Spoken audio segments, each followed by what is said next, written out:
Bismillahirrahmanirrahim. In our last lecture, we have discussed on the inverse Z transform with a power series expansion. As I have already mentioned that there are a few methods by which we can do the inverse Z transform. One of them is a power series expansion method. The second one is the partial fraction method. And the third one could be represented as the direct method. So we'll not discuss about the direct method. We'll discuss about these two methods. Okay. Before going to the new section, if you have any question or comments from the previous sections, particularly on Z transform.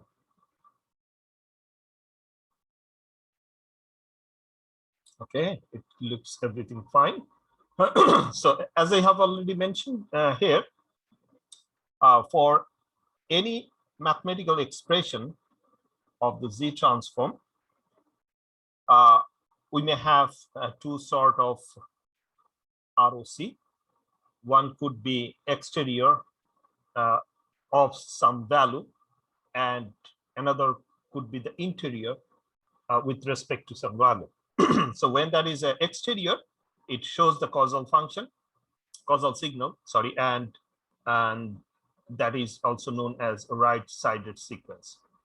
And the interior represent the anti-causal or left-sided sequence.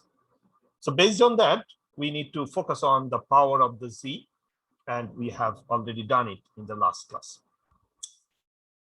So we have done this example in the last class. Now we can move to the other methods known as the inverse Z transform by partial fraction expansion. So we can start with an example. By this example, we can understand the process, how we could do this. This is a very practical example, and this is very, I would like to say, important for the practical implementation as well.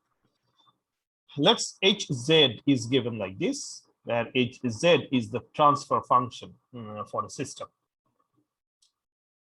Now, what we need to do with this Hz, we need to find the pole. We need to find the pole and the zero of the Hz, and need to plot it in the Z diagram or Z plane. Number two, find a stable impulse response.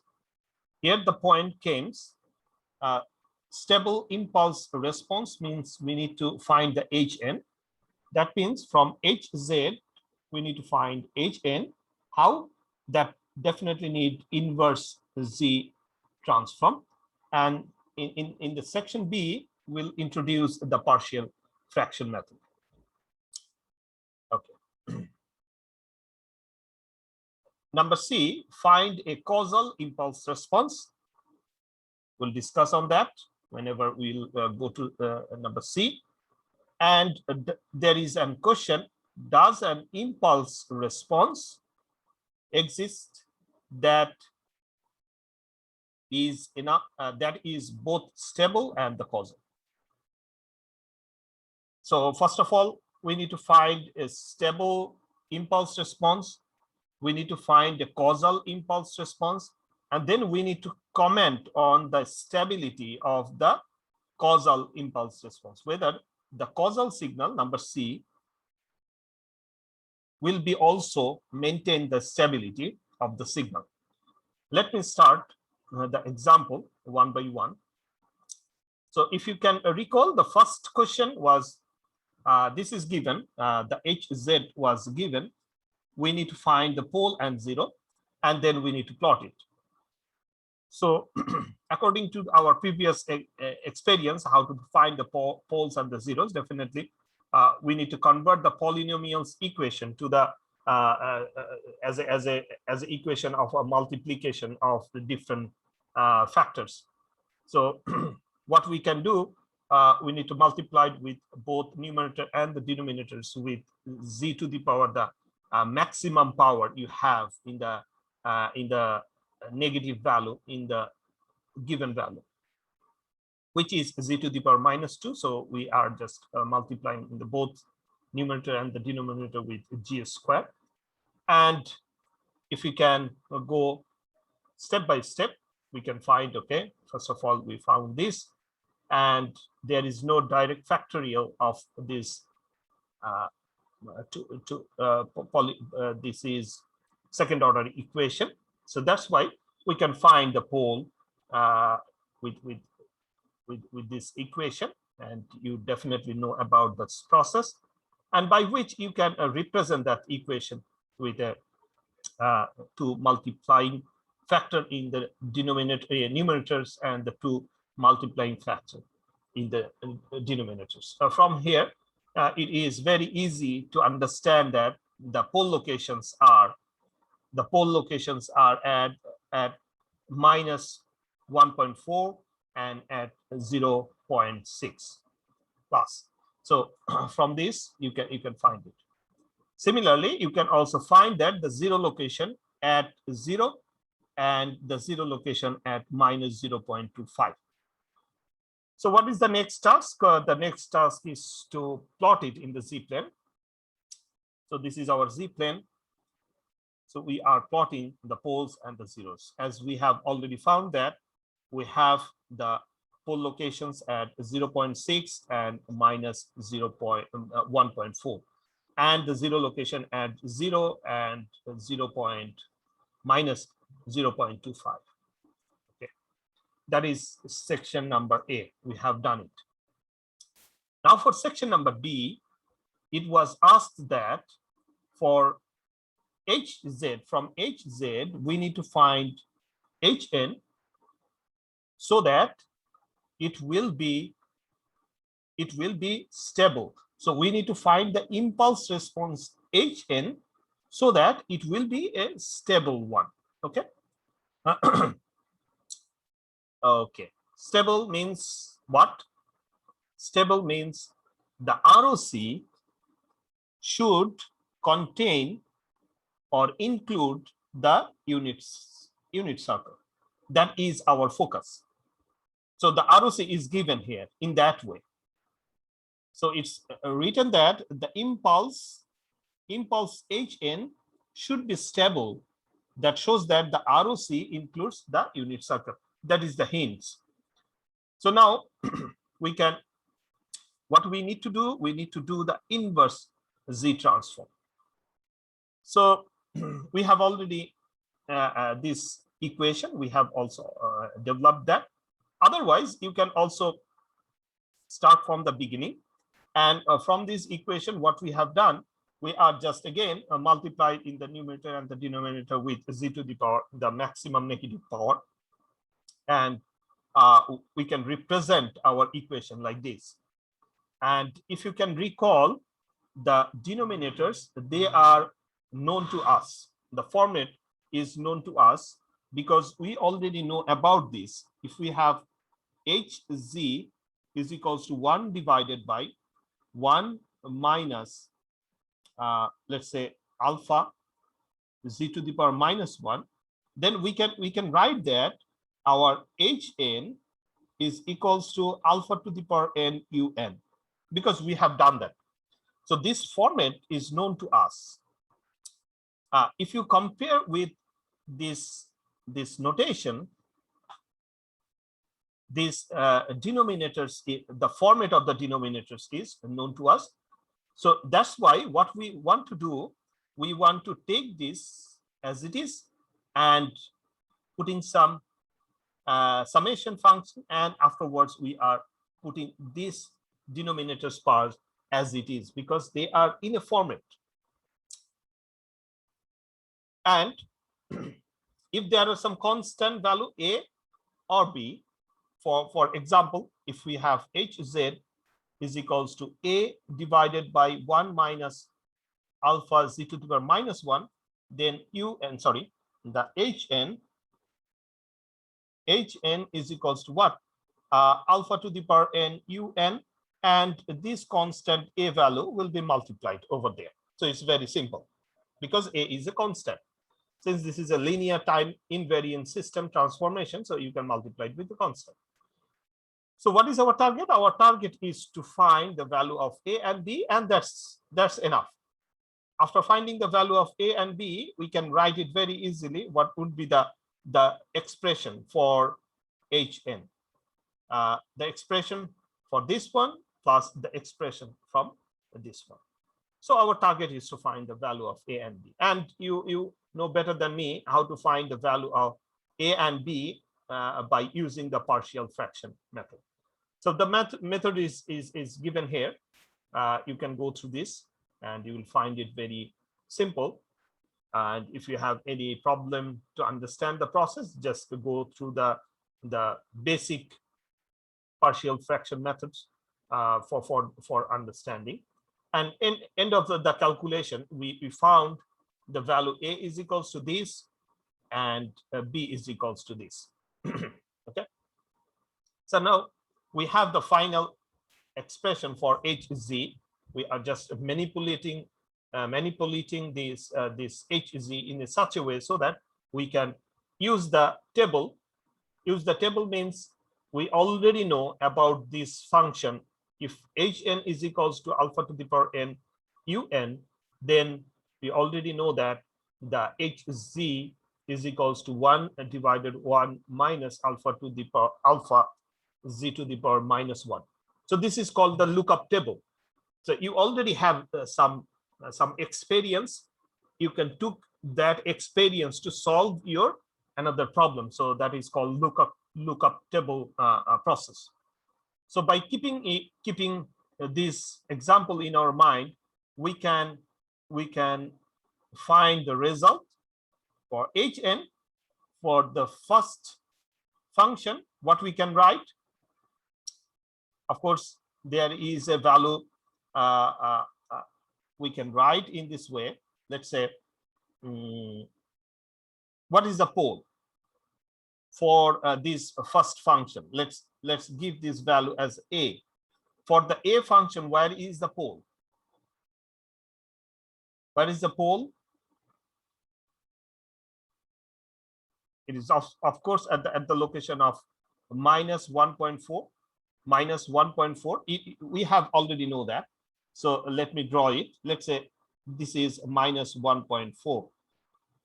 Now we can write a circle like this. Now the question is, if you want to make this A, portion A, stable, then which part you need to cover, interior or exterior? If you want to make A stable, which part you need to cover? Can you answer? Interior or exterior? What should be the ROC of portion A? Any of you? What should be the ROC of the section A? Section A means this one. The pole is minus 1.4. You can't answer that. Sir, the exterior part. Exterior. Interior part. The interior part, because the interior part will have the unit circle. This is the unit circle. So we need the interior part to make it stable. Which one? The portion A. So if that is the interior, which kind of signal is that? Causal or anti-causal? Left-sided or right-sided? Sir, anti-causal. Anti-causal. So that means the left-sided. So from our previous experience, if you can recall, you can also find that the left-sided sequence, the Hn, if I have minus alpha to the power n u minus n minus 1, if the function is like this, in that case, also the result is the same in case of anti-causal system. So number one, what would be the solution in the time domain? It depends on since there is a direction from the question that you need to go for the stable impulse response. So to make it stable, it must be a anti-causal system. So from the lookup table, we can write it, okay, the first portion for A, it should be like minus, for this minus, then alpha to the power n. What is the value of alpha to the power n? That is minus 1.4 whole to the power n, and then u minus n minus 1. And before that, we have this constant. So we need to write 0.575. So this is the portion for A. Now plus for portion B, if I want to focus on the pole location, where is the pole? Please answer me. What is the pole for this B function? Where is the pole? 0. At plus 0.6. Let me draw it here. So it is like here. So this is a 0.6. So to make the system stable, which kind of signal it should be? Exterior. It should cover the exterior to get the system, to make the system stable. So it is a right-sided sequences. So then from the lookup table, we can focus on this, and we can write it very simple.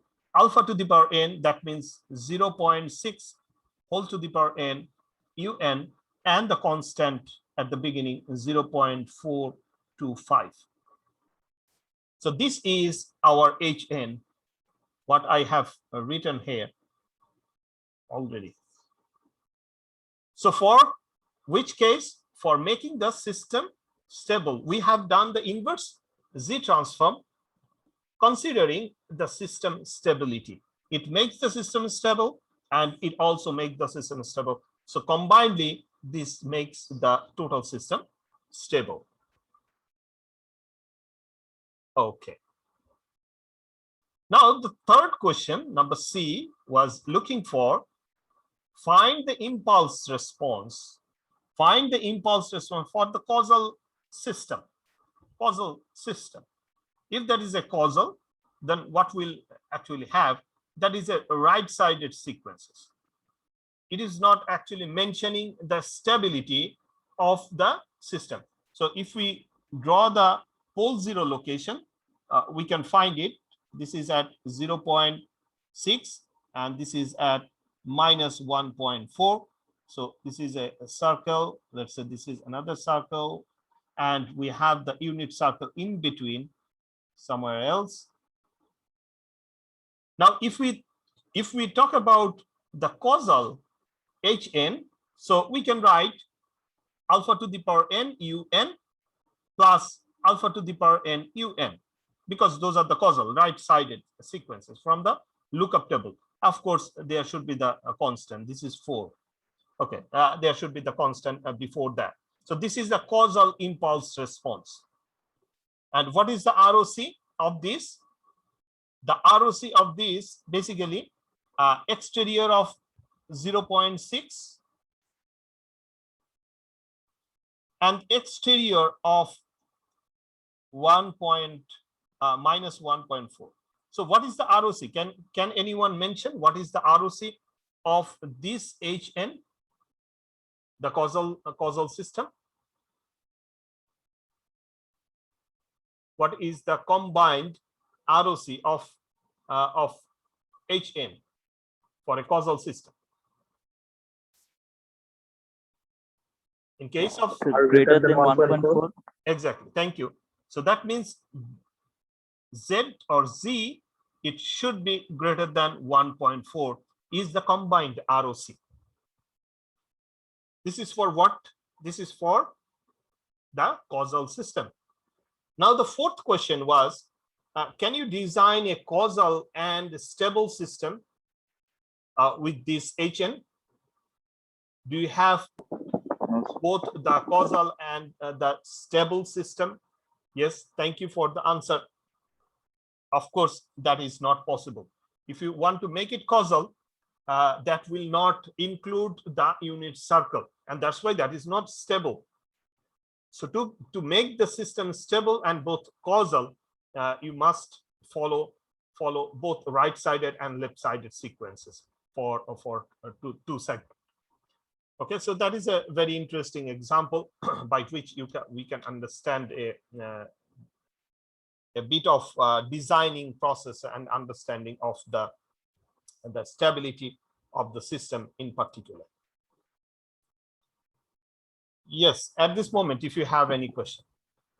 Sir, sir, I want to recap the old topics. So, sir, if the ROC represents the value of Z for which we can do the Z transform, and if that does not include the unit circle, it means that the Fourier transform is not possible, which means the system is stable.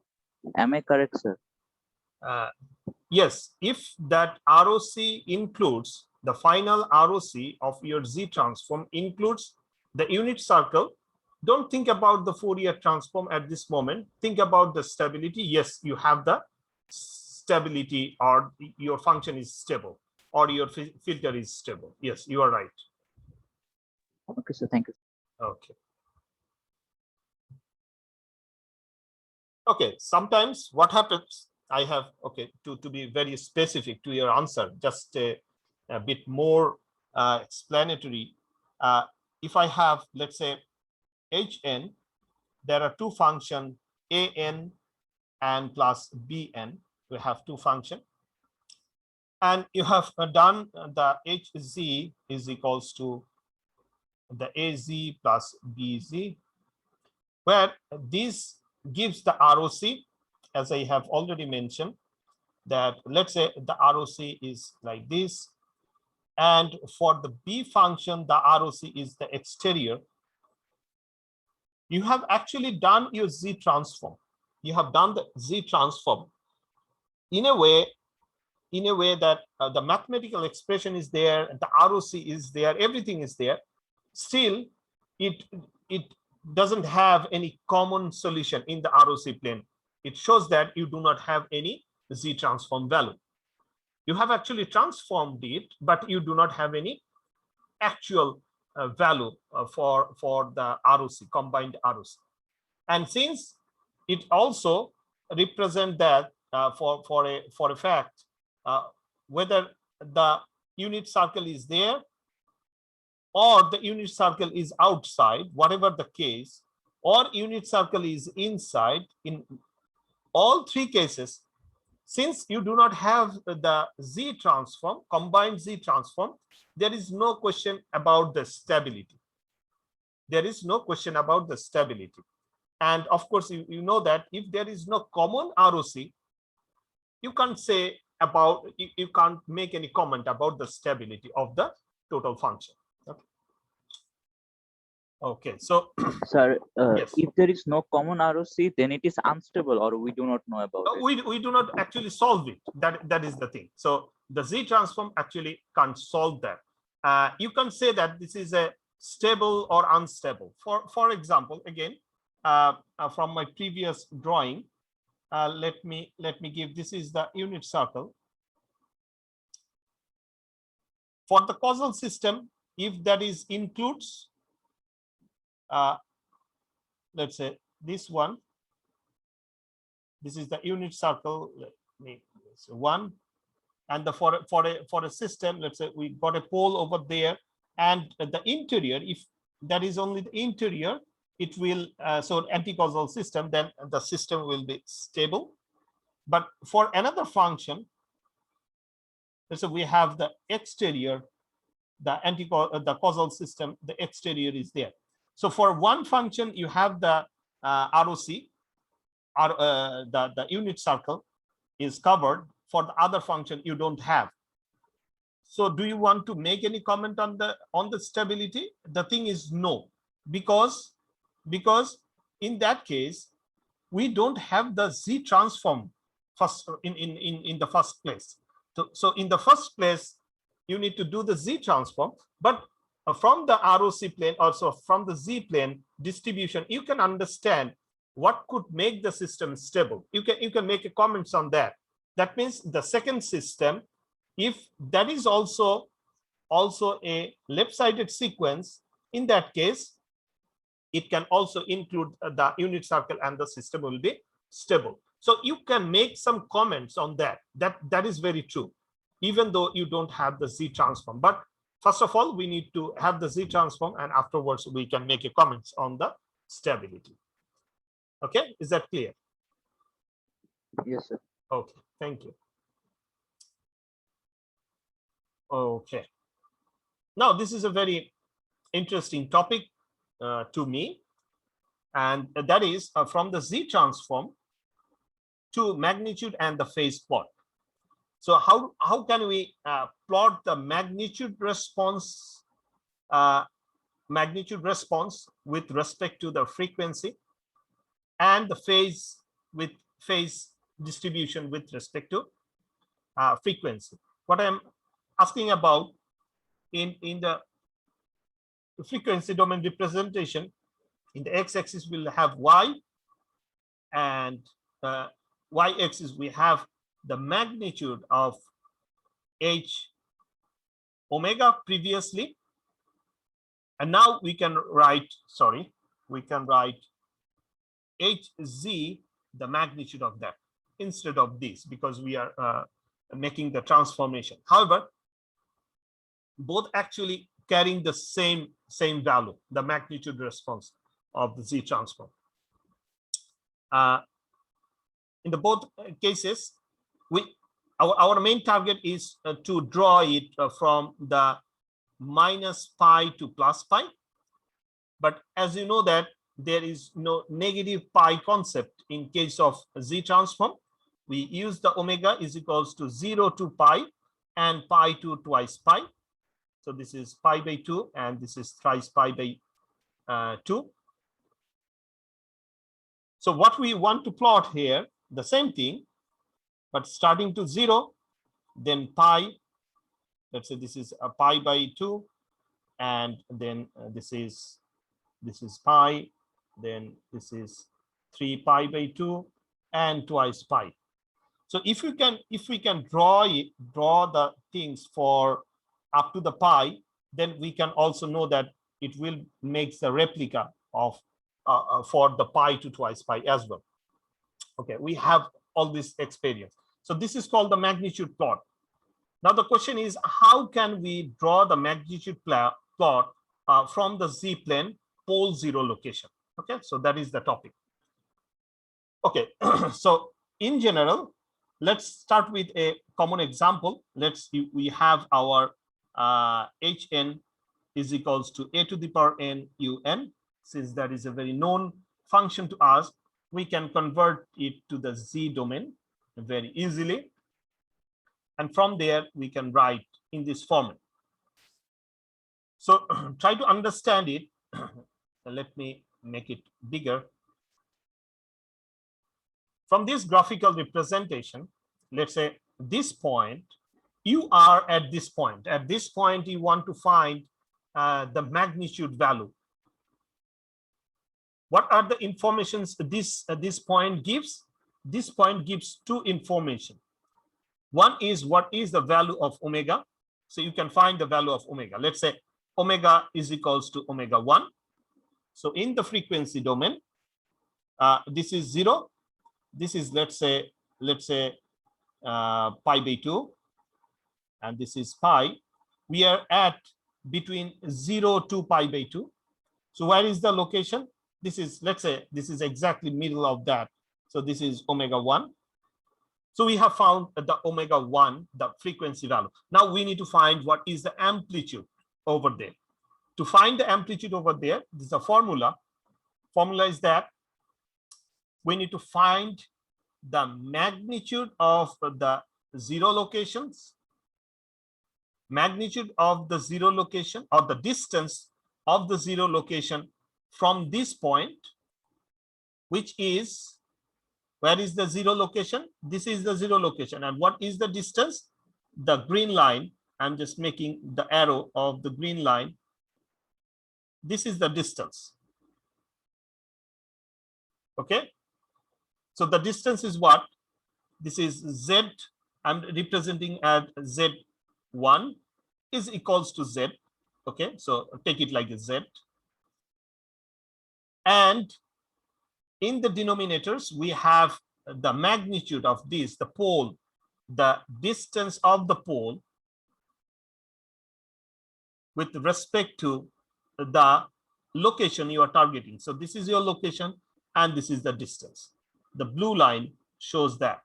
And according to the vectors here, we are not putting any exact value. According to the vectors value, we can find that this is Z minus A magnitude, where A is the distance from 0 to this pole location. We know that what is the value of A.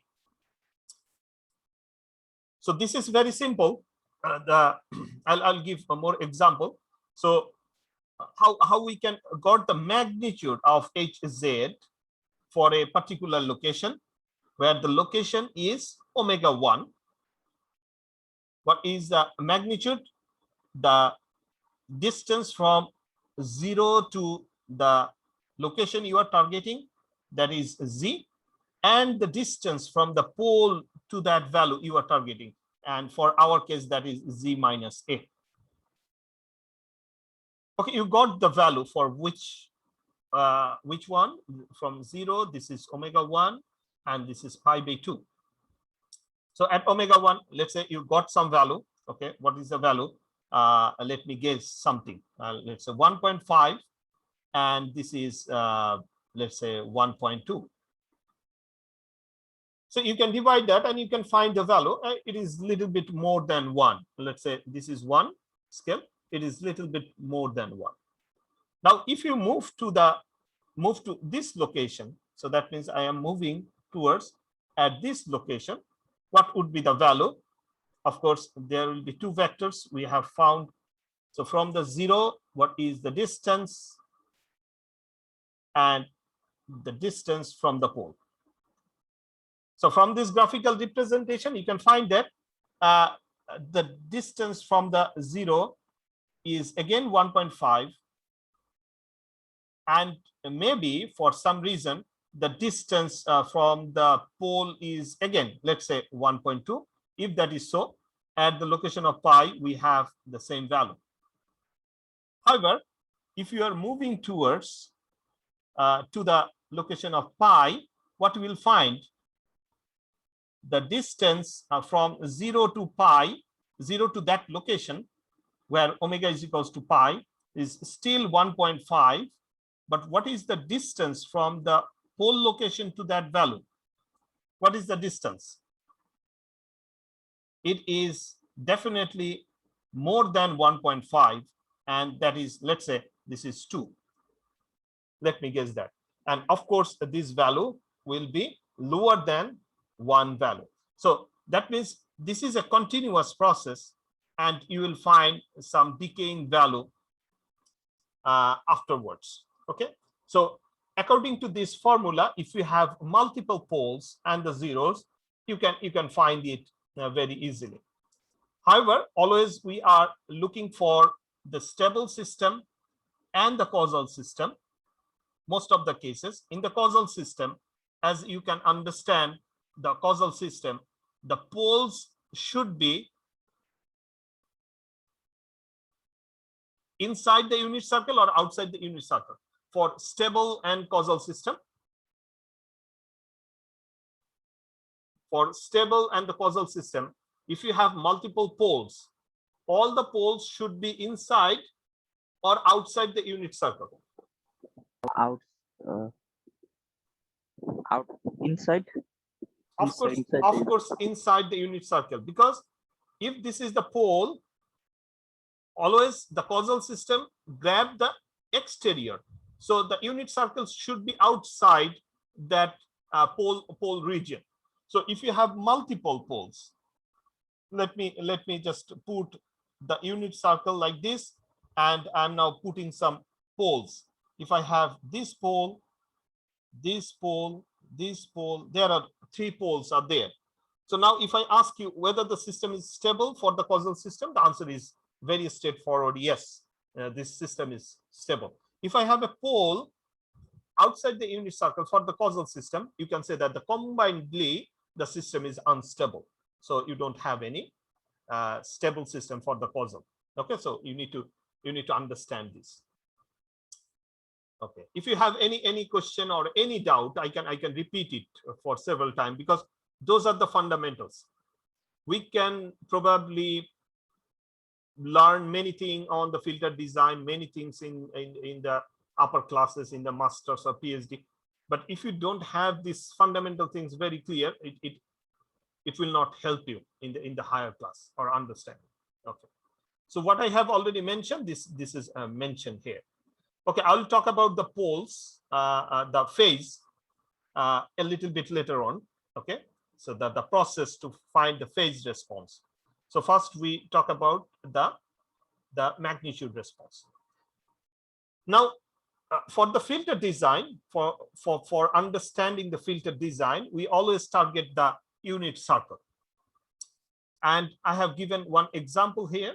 Let me make it a little bit smaller to find it in the same frame. Okay, so if you can think of starting where we can start our journey, we should always start with our journey with omega is equals to 0. So this is omega equals to 0. So at omega equals to 0, what is the value? What is the distance from 0 to that location? What is the value? The numerator shows the pole, 0 distance from the 0 location, and the denominator shows the distance from the pole location. So if we can take an example here, let's say this is definitely at the center, and the B1, not B1, this pole, let's say that is at the location of 0.5. So can you tell me at omega equals to 0, what is the magnitude response? Let me ask you like this: omega 0 is here. That means not omega 0. It will make you confused. Omega h, omega is equals to 0. Let me write it in this way. What is the magnitude response? What would be the value in the numerator? 1. 1. And what would be the value in the denominator? 0.5. From 0.5 to 1, so that is of course 0.5. So that is, what would be the value? That is 2. So we started our journey with the value 2. Now, if you are proceeding, and in some point you are proceeding in this way, and you are proceeding in this way, at some point you are at a pi by 2. So let me find the magnitude response at the location of omega is equals to pi by 2. What would be the value or the distance from the 0 at the location pi by 2? 1, isn't it? Because that will remain constant. And divided by what? You can find it that it should be more than 1. From the graphical representation, you can find that it should be more than 1. To be very specific, that is 1 square plus 0.5 square and root over of that. That is the value. And we can find that, of course, the overall magnitude is now less than 1, isn't it? Because the denominator gets more than 1 value. So it gives some value like here. Well, let's say this is 1 and this is sorry. This is 1 and this is less than 1. Now what would be the value in between when you are proceeding from 0 to pi by 2? In all the places, the denominator, the numerators carrying the same value, because the distance from the 0 to the unit circle, always they are making the same amplitude. However, the other value, that means from pole to that point, particular point, they will carry different values. And that is basically increasing. You can see that that will increasing all the time.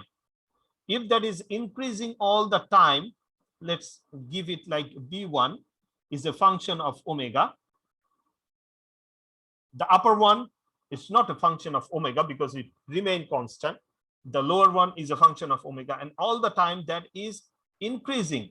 And that's why Hz for any frequency that is decreasing from 0 to pi by 2, and that we can draw here. Okay. Now from pi by 2 to pi, if we proceed more, definitely you can again find that from the pole location the distance is again increasing more and more, and it gives maximum at which location? Sorry, I have made one mistake. So I have given it to up to pi by 2. First of all, this is pi by 2. So I should erase this. Okay. This is up to pi by 2. Whatever I have told you, that is true. That means it will definitely decrease up to pi by 2. After pi by 2, again, this B1 factor will increase more and more. That's why it will continue to decrease up to pi. And you can find that at that moment, what would be the value? That will be 1 divided by, what would be the value at the location of omega is equals to pi in the denominator? Can you find the value of B1? 1.5. 1.5. That is, you can find 3 by 2 probably. 1.5. 1.5 means 2 by 3. 2 by 3 is the value. And this is that value. This is 2 by 3. You start with 2 and its goes is 2 by 3. And this is for 0.5 whole to the power n un. You have done it in the Fourier transform and you have plotted. And if you can go back to that class lecture, you can also find that the magnitude response is like this. The highest value was 2 and the lowest value is 2 by 3.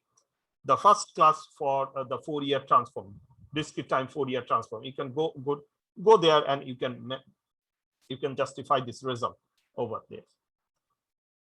What we can understand from this example, there are two things is very important. Where you got the minimum value from the pole location to the specific point. So that is the minimum value is here at omega is equals to 0. So at omega equals to 0, the B1 is minimum at omega equals to 0. At omega is equals to pi, the B1 is maximum. And that is reflected here. At omega equals to 0, we have, since this is minimum, so we have maximum magnitude. And since at pi location, B1 is a maximum, so that's why the magnitude is minimum. Since the 0 location, the 0 value doesn't have any impact because all the way it actually carries the same value, 1, 1, 1. So you can write it very simply, this magnitude response. Similarly, if you move forward from pi to pi by 3, all the times you will find that the same thing will repeat what you have done it for the upper section. Okay, I made a mistake.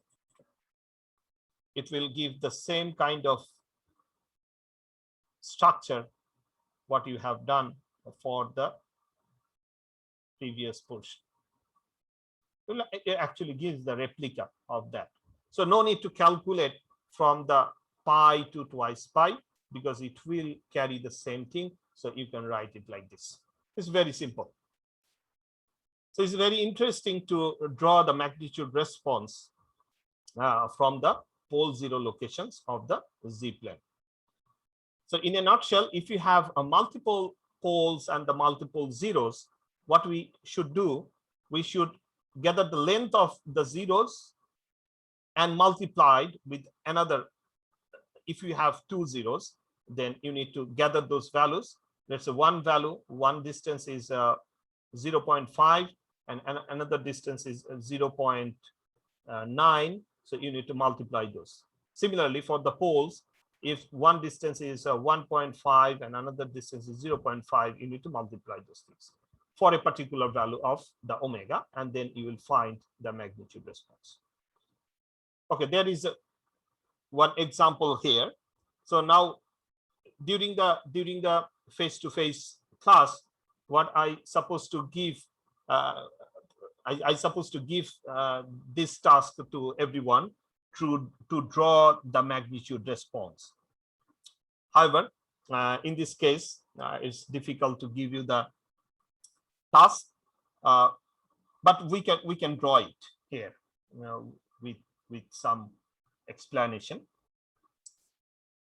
Again, what we need to do, we need to find the magnitude response. Let me give two notations. The distance from 0 to some location, I'm giving it as Z1.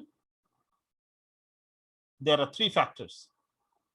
Distance from the pole to this location, let's say I'm giving B1 or P1.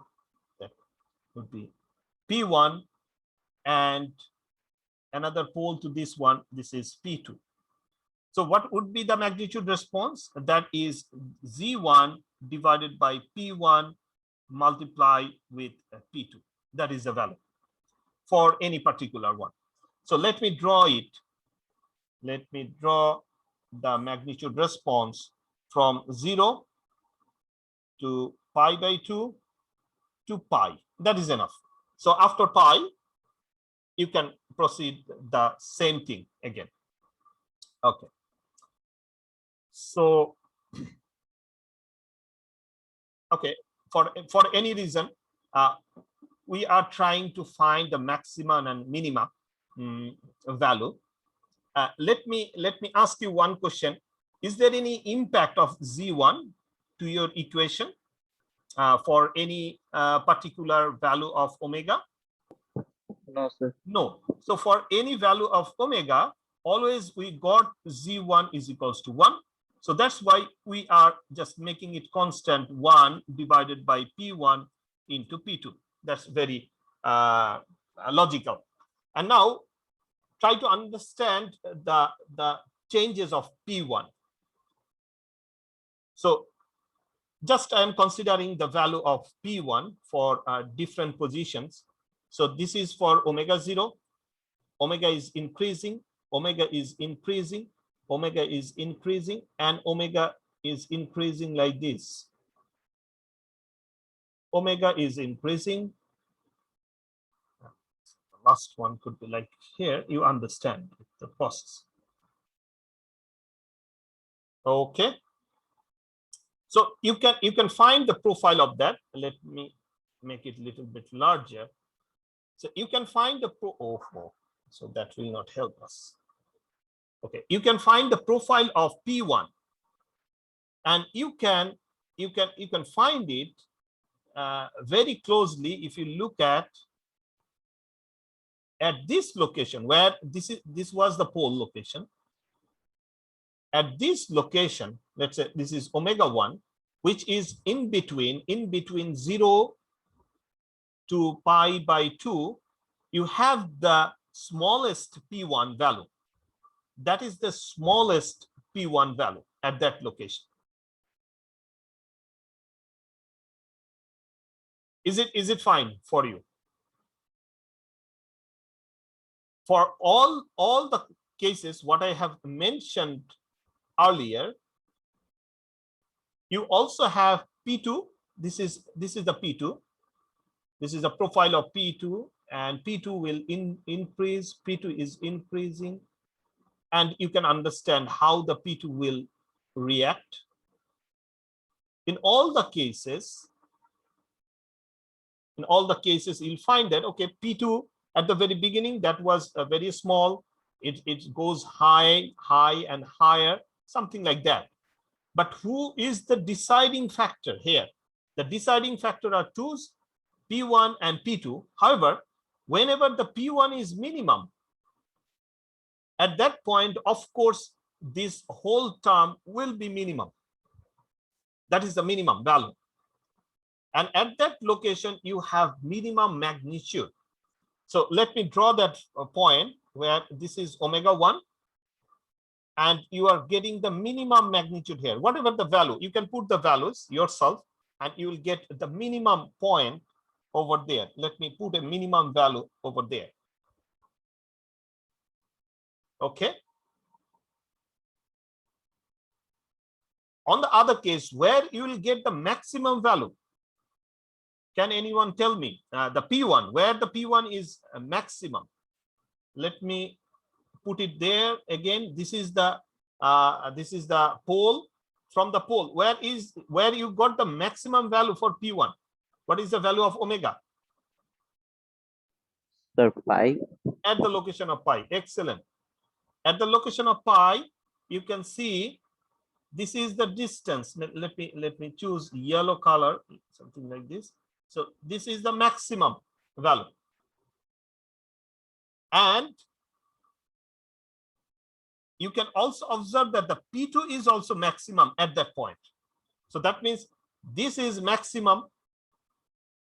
This is maximum. And also P1 is P2 is maximum. So it gives a huge value.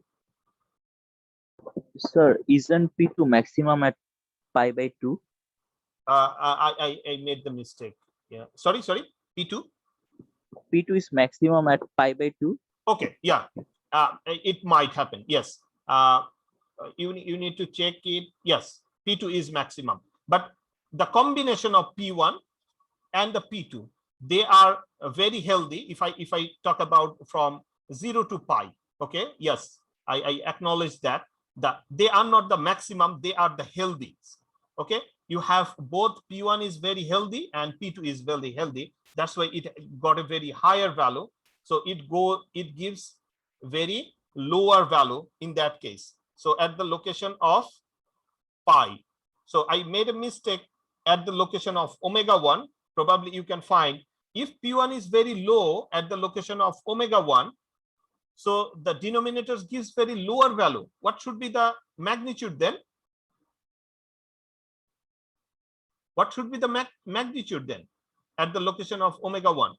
Since P1 is very low, so the whole function will be very small. So the magnitude value would be very low or high? Very high. Very high. So we made mistake here. So that would be very high. And let me give that point here. So at omega 1, we have very low value of P1, which belongs to give us very high value of the magnitude. That is fine.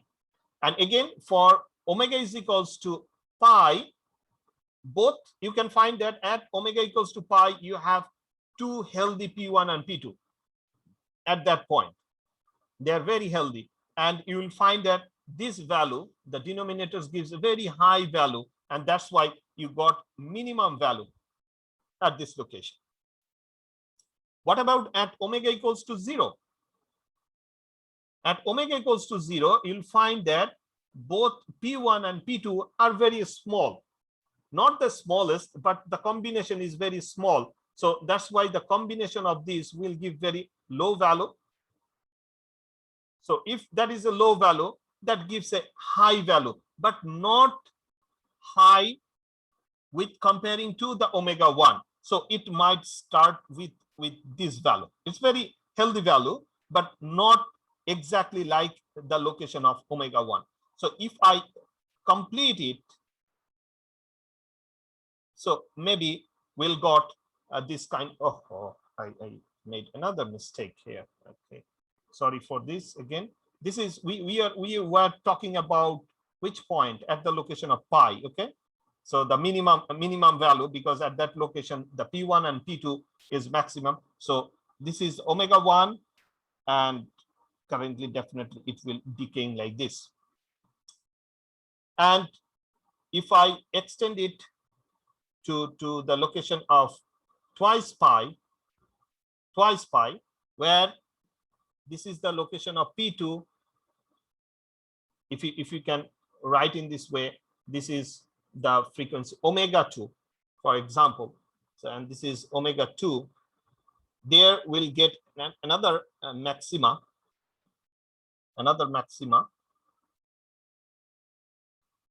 this point, and that will goes like this. And at the location of twice pi, that means it is exactly like this, will have this result. So we can consider this up to this, where we got the result like that. So what kind of filter is this? Low pass filter. Okay, to be very specific, Pass. yeah, to be very Band pass. specific, we can say that this is a band pass filter. This is, of course, a band pass filter. And now, if you want to change this band pass filter, you can change the location of poles. You can change the location of the poles, and you can see the changes of the magnitude response. In the next class, by visual perception, there is an online platform is there. So I'll show that we can play with that platform by changing the poles and the zero location, and how we can see the magnitude plot over there. Okay, so you can try one or two examples in your side, from your side. Let me give this one. This is the unit circle, and now this is, let me give a different example. Let me give, this is the, so take it as an example. 0, 0,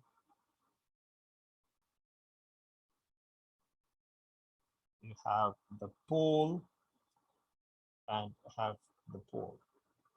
So 2, 0, and okay, so there must have the 0 like this. There should be the complex one. So three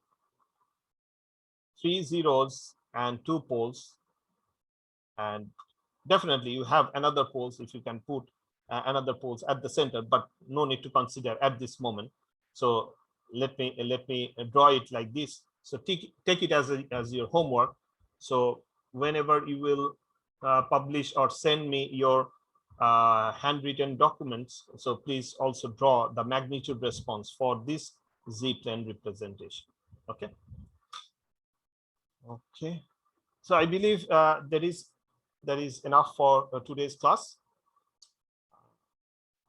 Do you have any? Sir, Yeah. for the filter, Yeah. it's also allowing higher frequencies near 2 pi. Sir, so is the filter a band stop filter? The previous example? Yes, sir. Yes, sir. In the previous example, we have this, like this. Let's say this is up to pi, and this is 0, Yes, sir. and this is omega 1. So of course, this is a band pass. Depends. Sir, what about the symmetry? After pi, then it rises again. But what is your range of view again? Sir, range of view is 0 to pi. Yeah, that's why you don't care about that part. That means the higher frequency, because you can't move to that part. Sir, That is that. Yeah. If our signals have aliasing signals, or the sampling frequency is not good enough, then the signal goes beyond pi and all that. Okay, actually your signal can't go beyond that, because the aliasing signal, as you know, that it will be folded back again.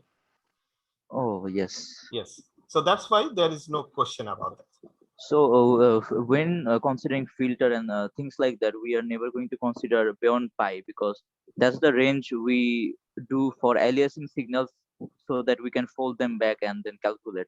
Okay. Is that so, sir? To be very specific, we always consider from minus pi to plus pi. And in that case, we can understand in this way. And different way people are actually writing the magnitude response. So in some cases, from my point of view, it is also very convenient if we talk about from minus pi to 0 to twice pi, because in the next class we'll talk about a discrete Fourier transform, where we basically consider from 0 to twice pi. The spectrum is from 0 to twice pi. How this 0 to twice pi actually been happen? This actually been happen from this concept, from minus pi to plus pi. You can take from minus pi to plus pi or 0 to twice pi, all are the same. And you need all those information to get back to your original signal. To analyzing your signal, you just need the information from 0 to pi. That is enough. But whenever we are talking about inverse discrete Fourier transform, as you have already understand, that is from minus pi to plus pi. You need to do the integration, or for the summation, you need to do the summation from the value from 0 to twice pi. So that we can see in the future classes. But to be very specific, for understanding the filter, we need the information from 0 to pi, not beyond that. But that, because that doesn't exist. But for the mathematical purpose, to make the inverse Fourier transform, or in general, or particularly inverse discrete Fourier transform, we need the full spectrum from minus pi to plus pi, or from 0 to twice pi, to be very specific. Yes, Okay. sir, understood. Thank you, sir. Welcome, and thank you very much for your participation.